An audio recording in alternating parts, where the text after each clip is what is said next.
Hello there, World of Tankers. I'm Tanks Blitz, and today I'm going to be talking about the 50 TP. Now, this is a Polish Tier 9 heavy tank, which is currently being super tested, and will probably come into Blitz within the next couple months. Now, in this video, I'm going to be telling you everything I do know about this tank, from the armor, statistics, how it's going to play.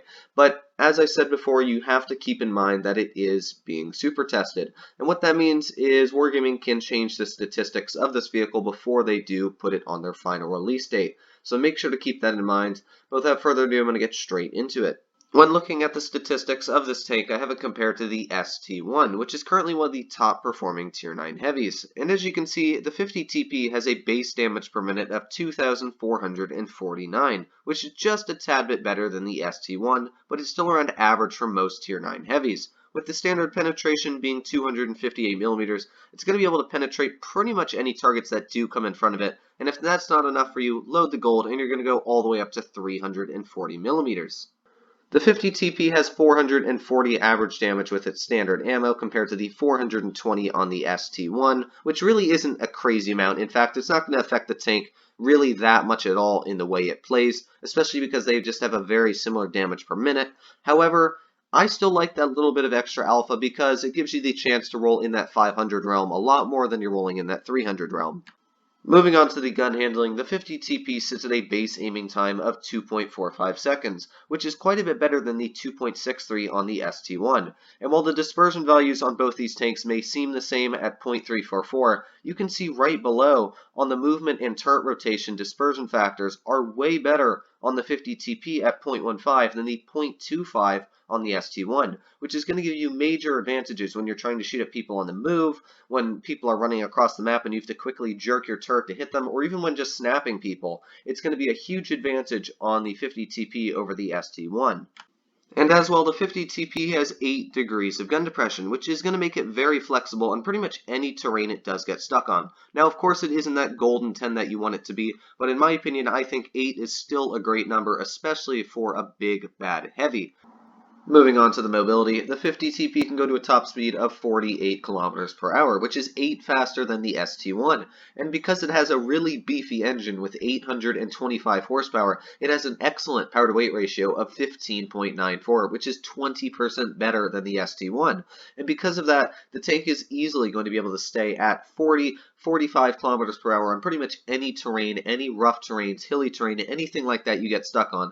Very easily going to be able to get over any of it, still keeping up with the medium tanks and sometimes even catching up to them. And as well, it can turn at 30 degrees a second, which is 10 degrees faster than the ST1. That's 33% better. That is a crazy amount. So this tank almost moved.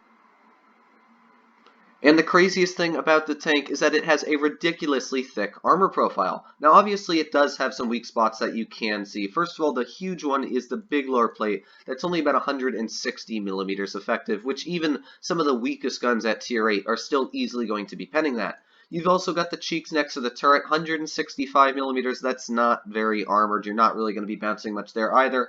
And then you have the cupola on top that's still only about 170 effective. However, when you use your gun depression in this tank, that's where the armor becomes really, really thick. Now, you still do have the weak spots over here, but that's ranging up to about 200 millimeters thick. And if you move the tank back and forth, it can be very troll because you got this big mid plate, which is about 280 millimeters effective, and you got these little panels that go off the edge, which you're never going to penetrate. That upper plate now, because it's a pike nose design, is going to be almost impossible as well to get through. And the turret on this tank is one of the strongest turrets I've ever seen in game. You can see 300 millimeters at the cheeks, which would be normally a very easy pen for most heavies. You can't even penetrate through the turret. So you have to be very, very careful when coming up against this tank because it is just such a hard penetration through the turret. Now you can angle this tank and try and side scrape. However, I wouldn't suggest to do that, because as you can see when you angle it, this little part that sticks out in the front here becomes very easy to penetrate, only about 170 millimeters thick. You've also got the bar that really continues across the whole tank here, and that's the main weak spot, is that little bar that's underneath the turret. So you definitely want to make sure at all times that you're mostly just having the front of your tank facing towards the enemy and hiding that lower plate, because that's going to be your best bet to bounce shots. But the nice thing about the tank is it has some very thick spaced armor, as you can see on the side of it. So this is 380 millimeters thick down here. So your best bet would be to shoot the top part of the tank, and it's going to go in every single time. The rear of the tank as well is also very, very funky. You can see it's got some nice angles on it, so if you're shooting at it at a funky angle, you might get some bounces, but overall, an HE is easily going to be getting right into the rear of this tank. And the rear of the turret is still actually pretty strong at 100mm. Only 152s are going to be able to get HE into the rear of the turret. But as you can see, overall, it's a very strong armor profile for how good the statistics are on this tank. There is some bad news, though, for the 50 TP, and the news is the tank is probably going to be nerfed, because as you saw, the statistics in this tank are better than the ST1 in every single way. There is not one statistic that is actually worse than the ST1. The speed of this tank is better, the mobility is better, the aiming time's better, dispersion's better, damage per minute's better, and it still does more damage per shot. So it's crazy how Wargaming put these statistics on the tank and sort of left a vehicle like the ST1 in the dust. Not to mention, it has an excellent armor profile. If you know how to angle this tank, and you know how to hide that lower plate, it's going to run like an Object 252, just a tier higher. As you saw, it has excellent spaced armor. The turret is one of the thickest turrets I've ever seen. It's almost like a tier 10 heavy armor profile, but it's a tier 9, and it's easily going to be fighting tier 10 heavies, in my opinion, and dealing with them. So because of that, I can't see a way that Wargaming is going to be releasing this tank to the public in the current state it is. I think that the players that are going to test it, I'm not sure if it's being tested yet because I haven't personally seen one out on the battlefield, but I personally think that if Wargaming releases the tank, as you can see currently, it is going to be completely broken because it looks just stupidly overpowered on the stats and the armor profile. Now I do have some really good news for this tank, and that's because with the development of it, Wargaming might be planning to bring in the Polish heavy tech tree from World of Tanks PC, and the tier 10 on that one is the 60 TP, which is like an E100 merged with an IS7, and it's a really cool line. In fact, it's one of the best lines in World of Tanks PC currently, and if they add that to Blitz, not only will it be a great line that a lot of people are going to grind down, it's going to bring a lot more excitement and fun into the game. And just like when Wargaming was bringing the Progetto 46 into the game before the line came out, and it is the same for the M4 FL10, they could possibly be hinting by bringing this tank into the game that, hey, keep your eyes open, we might be bringing the Polish heavies into this game. And as well, the second bit of good news for this tank is that it probably won't be coming in crates. I was told by one of the contributors that this tank is going to be sold for the price tag of 17,500 gold. Now, I can't quote that or say that 100% that it is going to be sold in crates or anything like that. Of course, Wargaming could always change their minds and say, you know what, we need a little bit of extra money this month. But hopefully it isn't sold in crates. I don't want to spend any more of my money than you guys. So that is one really good thing as well.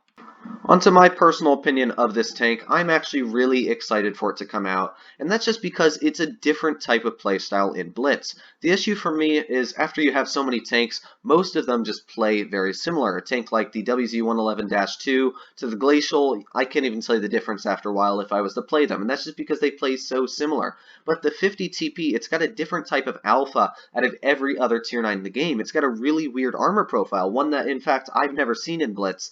And when you angle it, some of the spots become weaker and some of them become thicker. And it's a lot different, really, compared to any other armor profile in the game currently. The spaced armor, very funky on the tank. The whole look of it is a very weird vehicle.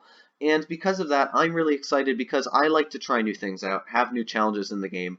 And even if the tank isn't spectacular, I think it's still going to be a fun vehicle to pull out.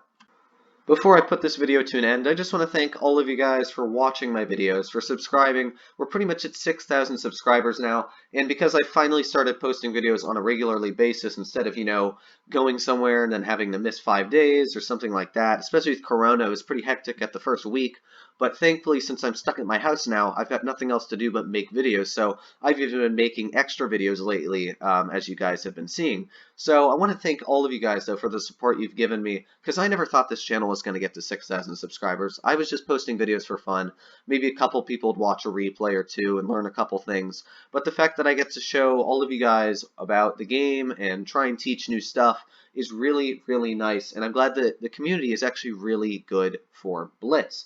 But other than that, I hope you did enjoy this video. If you're not subscribed already, please make sure to do so, as it does help me out a crazy amount. If you want to help me out on Patreon, help me make some of my more editing jokes and stuff like that, make sure to hit me up on Patreon, send a donation or whatever you want over there. And other than that, guys, I really hope you stay safe out there. Corona is getting pretty bad. They're predicting 200,000 cases very soon in just my state alone. So make sure you guys stay safe, stay happy, stay healthy, and I'll hope to see you again in one of my other videos.